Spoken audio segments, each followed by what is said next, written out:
आप अपनी मूर्तियों को तो इतना सब कुछ सहेज के रखते हो कि आपकी मूर्ति को कोई हाथ लगा दे, आपकी राम की मूर्ति को, आपकी किसी और भगवान की मूर्ति को कोई हाथ लगा दे तो आप जो है इतना बड़ा आंदोलन कर देते हैं, इतना उसके ऊपर NSA लगा देंगे, कौन कौन से धाराएं लगा के उसको जेल में डाल देंगे। और बाबा साहेब डॉक्टर अम्बेडकर जो कि बहुजन महापुरुष हैं, महानायक हैं, उनके प्रति जो आस्था बहुजन समाज के लोगों में, उस आस्था का क्या? तरफ आप कहते हैं कि बाबा साहब डॉक्टर अम्बेडकर को मैं अपना आदर्श मानता हूं, मैं उनके विचारों पर चलता हूं। संविधान पर जब आप आते हैं तो आप नौटंकी करते हैं कि संविधान को माथे से लगाते हैं, लेट जाते हैं, दंडवत प्रणाम करते हैं। और दूसरी तरफ बाबा साहब डॉक्टर अम्बेडकर के विचारों को, जहां से जिन लोगों को प्रेरणा मिलती है, उस जगह को ही ख़त्म कर देते हो। सुप्रीम कोर्ट का जो फैसला आया है SC/ST कोटे में जो है क्रीमी लेयर बनाने का, और कई लोग इसको लेके, कई संगठन जो इसको समर्थन भी कर रहे हैं, कई लोग विरोध भी कर रहे हैं। RSS ने भी पहले समर्थन किया था, हालांकि अब उसने अपना समर्थन वापस ले लिया है। कैसे देखते हैं आप इस फैसले को? क्या लगती है सरकार की मंशा क्या है? जो संवैधानिक आरक्षण है वो भी पूरा नहीं भरा जाता और उसको जो है कन्वर्ट करके किसी तरह से गद्दारी करके वो सवर्णों को दे दिया जाता है। बात उस पर होनी चाहिए थी कि आप हमारा पूरा संवैधानिक आरक्षण क्यों नहीं दे रहे, आप NFS क्यों कर रहे हो। आज आप हमारे लोगों का जो वैकेंसी आप वैकेंट पड़ी हुई है उसको नहीं भर रहे। प्रधानमंत्री नरेंद्र मोदी 2014 में जब सरकार में आए, केंद्र सरकार में 10 लाख नौकरियां वैकेंट थी। मोदी सरकार ने एक सिग्नेचर से 10 लाख नौकरियों को ख़त्म कर दिया। उसमें हमारा आरक्षण था 50%, हमारी नौकरियां ख़त्म हो गई।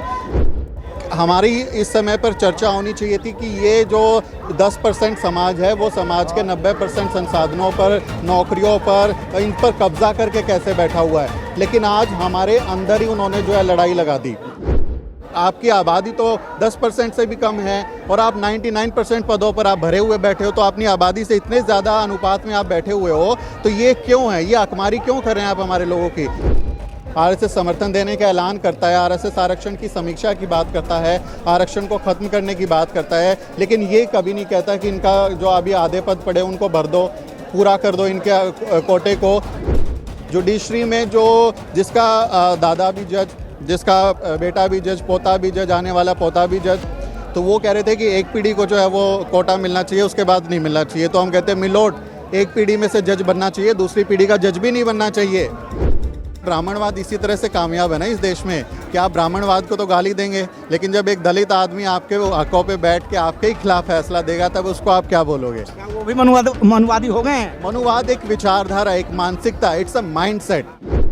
तो जैसा कि आप सभी लोगों को पता है कि आज जंतर मंतर पे एक बहुत बड़ा विरोध प्रदर्शन चल रहा है। बाबा साहब भीमराव अंबेडकर की मूर्ति 3 जून की संध्या को सरकार बनने के एक दिन पहले जो रिजल्ट आया था उसके एक दिन पहले रातों रात हटा दी गई थी।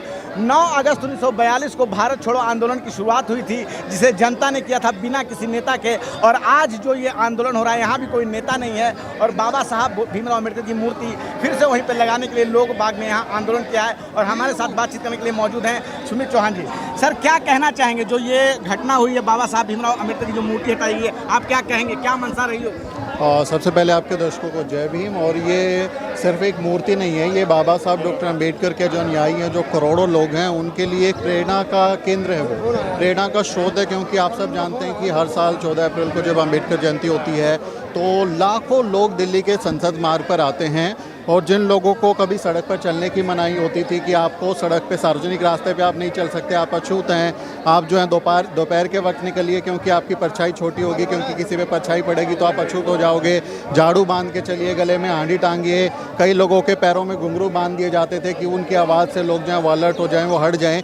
उस समाज के लोग 14 अप्रैल को दिल्ली की मुख्य सड़क को पूरा कब्जा कर लेते हैं, वो उसको ओवरटेक करते हैं। बाबा साहब डॉक्टर अम्बेडकर की वजह से उनकी मूर्ति पर नमन करने के लिए जब वो लोग आते हैं तो वो अपना हक जताते हैं, रिक्लेम करते हैं उस स्पेस को कि ये हम बराबर हैं और हम किसी मामले में किसी से कम नहीं हैं।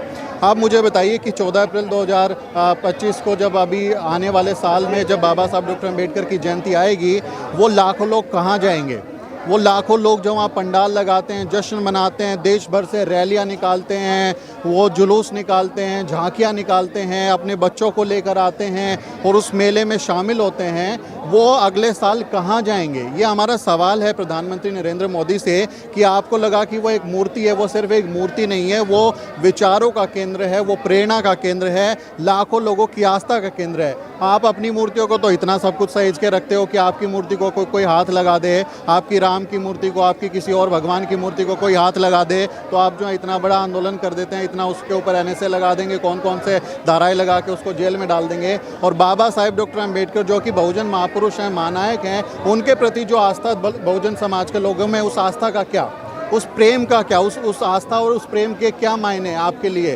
तो आपको उसकी कोई कद्र नहीं है। एक तरफ आप कहते हैं कि बाबा साहब डॉक्टर अम्बेडकर को मैं अपना आदर्श मानता हूँ, मैं उनके विचारों पर चलता हूँ। संविधान पर जब आप आते हैं तो आप नौटंकी करते हैं कि संविधान को माथे से लगाते हैं, लेट जाते हैं, दंडवत प्रणाम करते हैं। और दूसरी तरफ बाबा साहेब डॉक्टर अम्बेडकर के विचारों को, जहाँ से जिन लोगों को प्रेरणा मिलती है, उस जगह को ही ख़त्म कर देते हो, उस जगह का अस्तित्व आप मिटा देना चाहते हो। बाबा साहब डॉक्टर अम्बेडकर की मूर्ति जो है वो क्या इशारा करती है? संसद में चलो, संसद की तरफ इशारा करती है। आपने तो वो हटा दिया, एक बड़ा मैसेज खत्म देश की जो जनता है उससे, बहुजन समाज की जनता से। तो मुझे लगता है ये एक साजिश है और ये सरकार जो है सरासर बहुजन समाज के लोगों के साथ धोखा कर रही है। सर, जिस तरह से नरेंद्र मोदी माथे पे संविधान लगाते हैं, 4 जून को रिजल्ट आना होता है, 3 जून की संध्या को ये हटा दिया जाता है, क्या लगता है जिस तरह से ये पूरा चुनाव संविधान को बचाने के लिए लाया गया था, तो सरकार को कुछ था कि शायद रिजल्ट 400 जैसा आएगा तो पहले से ही मूर्ति हटा दी जाए? ये देखिए, बाबा साहब डॉक्टर अम्बेडकर की मूर्ति जब यहाँ पर लगाई गई 1967 में, बहुत बड़ा आंदोलन हुआ था। आप जानते हैं इस देश की जो मनुवादी सरकारें हैं, जो सत्ता में बैठे हुए लोग हैं, वो बाबा साहब के नाम से भी नफरत करते हैं। तो संसद में वो मूर्ति लगा दें इतनी आसानी से, ऐसा तो हुआ नहीं। हमारे लोगों ने बहुत बड़ा आंदोलन किया जिसमें RPI के और तमाम लोग शामिल हैं, जिन्होंने बड़े आंदोलन किए और उस आंदोलन की वजह से बाबा साहब डॉक्टर अम्बेडकर की मूर्ति वहाँ पर लगाई गई थी। तो हमारे लोगों को हर चीज़ के लिए संघर्ष करना पड़ता है। उस संघर्ष के साथ गद्दारी की है प्रधानमंत्री नरेंद्र मोदी ने।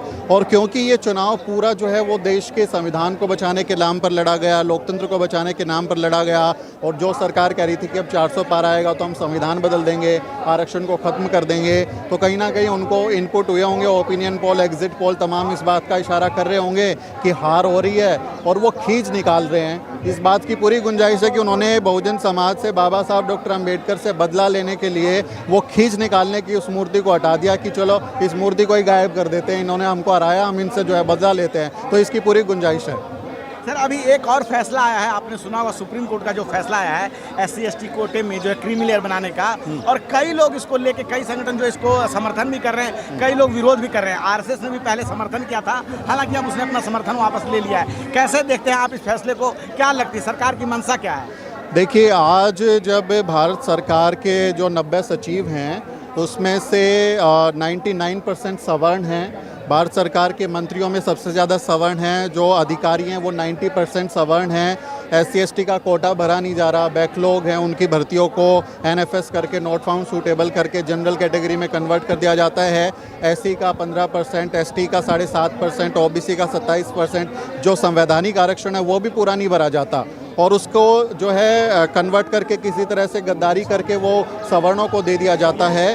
बात उस पर होनी चाहिए थी कि आप हमारा पूरा संवैधानिक आरक्षण क्यों नहीं दे रहे, आप NFS क्यों कर रहे हो। आज आप हमारे लोगों का जो वैकेंसी आप वैकेंट पड़ी हुई है उसको नहीं भर रहे। प्रधानमंत्री नरेंद्र मोदी 2014 में जब सरकार में आए, केंद्र सरकार में 10 लाख नौकरियां वैकेंट थी। मोदी सरकार ने एक सिग्नेचर से 10 लाख नौकरियों को ख़त्म कर दिया। उसमें हमारा आरक्षण था 50%, हमारी नौकरियां ख़त्म हो गई।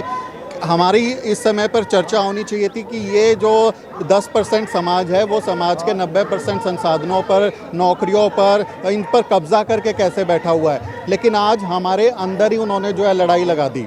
आपस में हम लोग लड़ पड़े हैं और जो है अपनी कम्युनिटीज़ में ही कह रहे हैं कि जो SC का आरक्षण है वो सारे जाटव खा गए, चमार खा गए, ST का आरक्षण मीणा खा गए, OBC का आरक्षण यादव खा गए, बाकी कम्युनिटीज़ को कुछ नहीं मिला। तो ये साजिश देखिए कि कितनी बड़ी साजिश है, जिसकी चर्चा होनी चाहिए थी।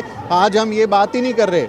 आज हम लोग जब डिबेट कर रहे हैं या मैं अपने चैनल पर भी जब इंटरव्यूज़ कर रहा हूं, तो मैं सवर्णों से सवाल पूछना चाहता था कि भाई आपकी आबादी तो 10% से भी कम है और आप 99% पदों पर आप भरे हुए बैठे हो, तो अपनी आबादी से इतने ज़्यादा अनुपात में आप बैठे हुए हो, तो ये क्यों है, ये अकमारी क्यों कर रहे हैं आप हमारे लोगों की। लेकिन अब हम अपने लोगों को समझाने की कोशिश कर रहे हैं कि भाई ये SC/ST के आरक्षण में अगर बंटवारा होता है तो इससे आपका भला नहीं होगा, ये आपकी सीटों में से जो है मान लिया कि SC A SC B SC C 3 करके 5-5% का इन्होंने जो है रिजर्वेशन दे दिया, रोस्टर सिस्टम लागू हुआ और हमारी सीट जो आने वाली नंबर पे वो और पीछे चली जाएगी और ये कह देंगे कि भाई उसका योग्य उम्मीदवार मिला ही नहीं, जनरल कैटेगरी में उसको कन्वर्ट कर देंगे, NFS कर देंगे। तो ये इस बात की गुंजाइश है कि उसके बाद भी हमारा आरक्षण हमको नहीं मिलेगा, यानी हमारा भी आरक्षण गया, आपका भी आरक्षण गया, आपके समाज के जिस व्यक्ति को मिल रहा था।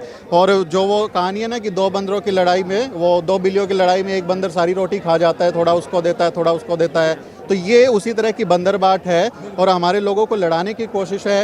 इस क्रीमी लेयर के मामले में जो पेटिशनर है OP शुक्ला, अभी 2 दिन पहले मैंने उनका इंटरव्यू किया था न्यूज़वीक पे।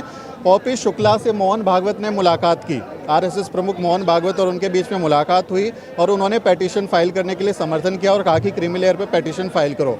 OP शुक्ला मोहन भागवत के कहने पे उनके साथ में जाके पेटिशन फाइल करते हैं। क्या ये नहीं समझेंगे कि ये RSS की साजिश है?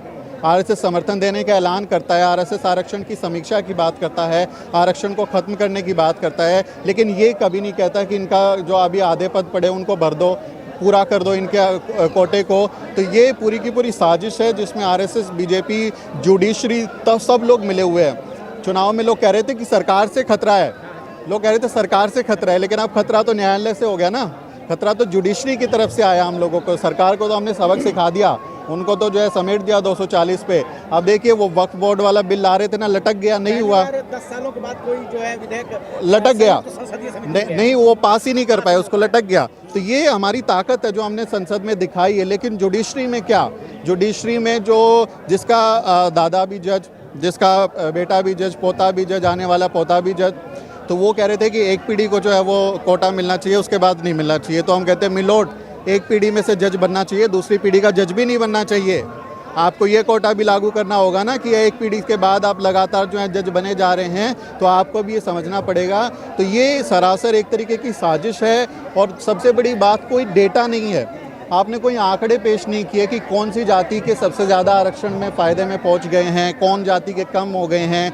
ये डेटा तो आप देते, आप कोई कमीशन बनाते, कोई रिपोर्ट लेके आते और उसमें दिखाते कि भाई इस जाति का प्रतिनिधित्व ज़्यादा है, इस जाति का प्रतिनिधित्व कम है। और प्रतिनिधित्व कम है तो इसको पूरा करने की जिम्मेदारी किसकी है?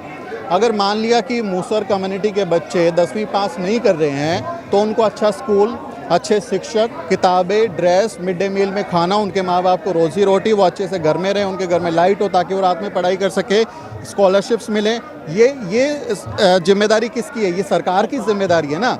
ये सरकार अपनी जिम्मेदारी पूरा नहीं कर रही और हमारे लोगों को आपस में लड़ाने की कोशिश कर रही है। ये सरासर साजिश है और हमारे लोगों को समझना चाहिए कि इनकी साजिश में ना पड़ें, एकजुट रहें, आपस में बात करें। लोग नफरत भड़काने की कोशिश कर रहे हैं, मैं देख रहा हूँ कि एक जाति को दूसरी जाति से लड़ाने की कोशिश हो रही है, तो ऐसा ना करें। एक दूसरे के साथ बैठे, चाय पिएं, कॉफ़ी पिएं, एक दूसरे से बात करें, समझे, तभी एकता बन पाएगी, वरना ये लोग कामयाब हो जाएंगे और समाज में ऐसा बंटवारा होगा कि उसकी खाई को भरा नहीं जा सकेगा। सर 2 सवाल हैं, दोनों एक साथ मर्ज हैं, आप लीजिएगा। बेला त्रिवेदी असहमति जताती हैं, हाँ। और जो है अपने एससी समुदाय के गवाई साहब जो हैं वो कहते हैं कि आरक्षण वो बोगी है जिसमें जो पहले से लोग आ जाते हैं उसमें किसी और को आने नहीं देना चाहते हैं, गवाई साहब कहते हैं ऐसा, और बेला त्रिवेदी जो है असहमति जता रही।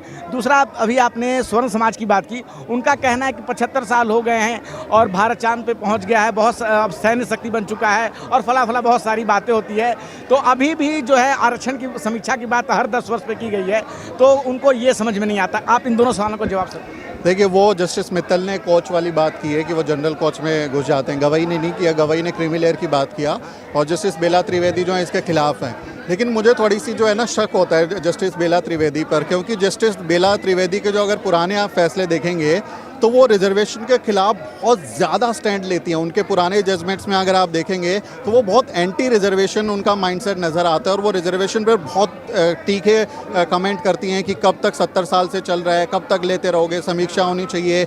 और वो अचानक से इस फैसले में आके कहती है कि नहीं ये ठीक है, ये गलत, आप जो फैसला ले रहे हो गलत हो। तो ये कहीं ना कहीं इस बात की भी तो वो आएगी कि ऐसा पलट गया, ये फैसला पहले तो नहीं लिखा हुआ था आप लोगों ने, एक आदमी को जो है दिखा दें कि वो विरोध में है और दलित जज से ही सारा का सारा काम करा दें। तो ये इसमें मतलब उनके पुराने जजमेंट्स को देखते हुए हम लोग बड़े शॉक्ड हुए कि जो है वो समर्थन कर रही हैं, बाकी लोग विरोध कर रहे हैं उस चीज़ का।